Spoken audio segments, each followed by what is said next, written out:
Hey guys, Chris here with RonBootsFarm, and today we're going to talk about the garden. Garden failure.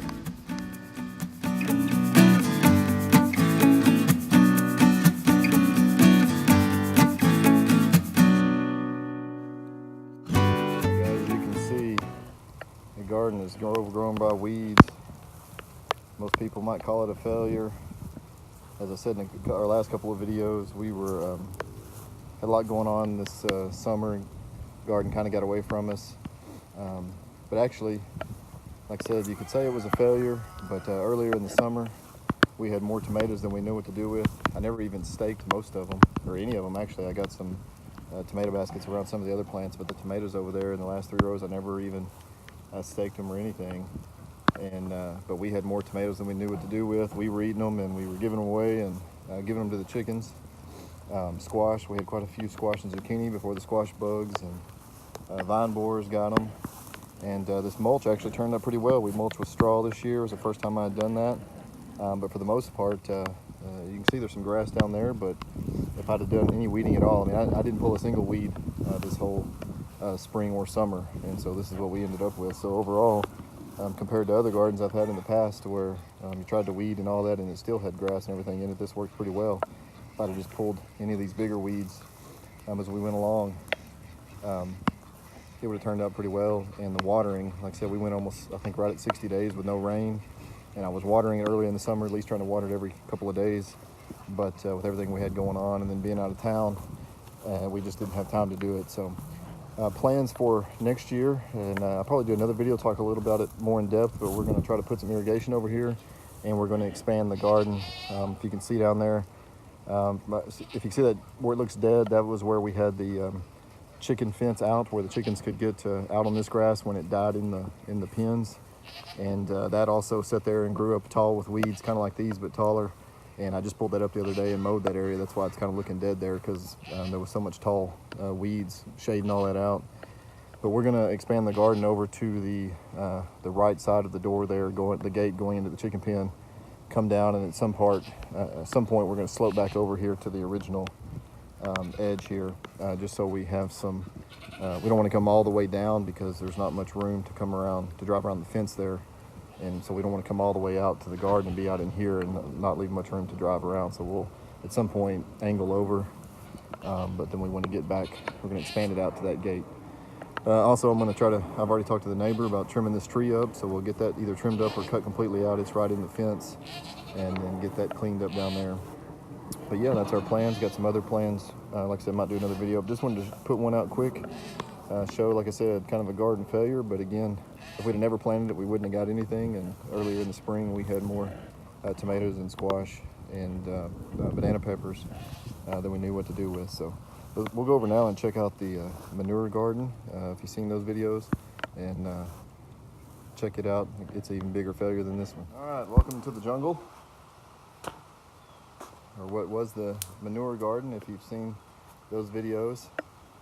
This was, for those who hadn't seen it, the previous owners had been dumping the manure from their donkeys and horses, etc., kind of in this area. So it kind of composted manure pile that was kind of spread out and had been stomped down by the donkeys.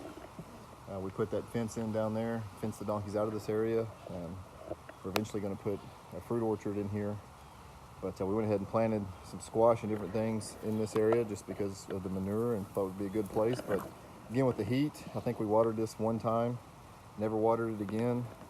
There was a few squash. I picked 1 or 2 squash out of here before the vine borers and all that got them. You can see some of the amaranth and other plants we planted came up. I can't even remember what all we planted in here, but again, it's just a jungle now. We didn't get much out of it, but a couple of squash. But again, it was worth doing. We threw them in the ground. These were seeds that I'd had for a while anyway. I wasn't even sure if they were all viable. So not like it cost a whole lot to put those in. I really had more in the mulch that I put down, which apparently it would need to be a little thicker over here.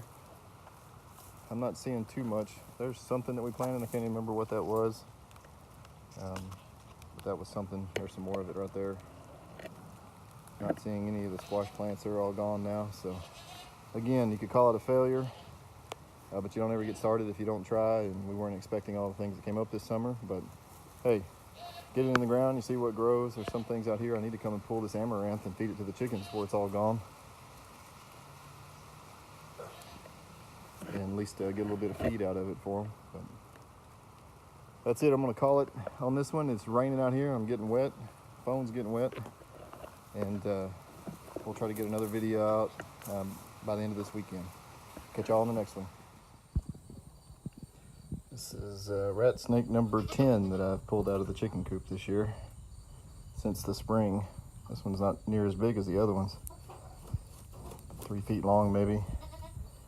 Most of the other ones I've been pulled out are in the 4 to over 6 foot range. I'm gonna haul him out to the woods and for her. No eggs for her tonight. Him, her, whatever. All right, so I just took a video of the one snake, hauled him off to the back, and I come back to get the rest of the eggs, and there's another one, had an egg halfway in its mouth. So this makes number 11 and 2 tonight. This is another little one, maybe 2-3 feet long. Again, I'm gonna haul it out to the woods. It's not too far away, but enough it slows them down. I know that these have been different snakes. It's not the same ones coming back because the other ones were so much bigger. So on the bright side, I haven't seen many rats or mice this year, so giving up a few eggs and having to take the trouble to haul them out. But all right, I'm gonna cut this one off. They're trying to slip out of my hand here. All right, guys, don't know how well y'all can see this. I just took some video you'll probably see right before this on hauling 2 more rat snakes out of my chicken coop. As I was walking back from the woods out back to where I put the snakes, I noticed the goats were pushing up against the wire. And if you can see that they have completely pushed the wire away from the post in this section. It was also buried in the ground.